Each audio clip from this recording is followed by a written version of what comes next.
sotuv jarayonini birgina so'z bilan yo ushlab qolasiz, birgina so'z bilan yoki undan mahrum bo'lasiz. Agar biz mijozlar bilan gaplashayotganda inkorli so'zlarni yo'q degan gaplarni aytadigan bo'lsak, ular srazu miyasida yo men bu yerdan mahsulot ola olmas ekanman yoki muammoni yecha olmas ekanman deydi.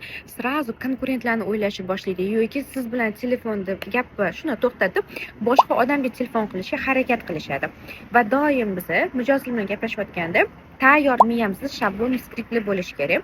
Ya'ni mijoz sizdan savol berganida javob bera olmasangiz, menejerdan so'rab ko'raman va bilmasam bizda bunaqa qanaqa ishlaydi, aniq bilmayman degan gaplar, yo'q, o'zi bu savolga javob bera olmasa, sen bo'la olmayman degan tushunchalarni paydo qiladi. Mijozni ishonchiga kirish uchun siz doimo unga raqamlar bilan gapirishingiz kerak. Aniq raqam bilan gapirgan insonga hamma ishonadi.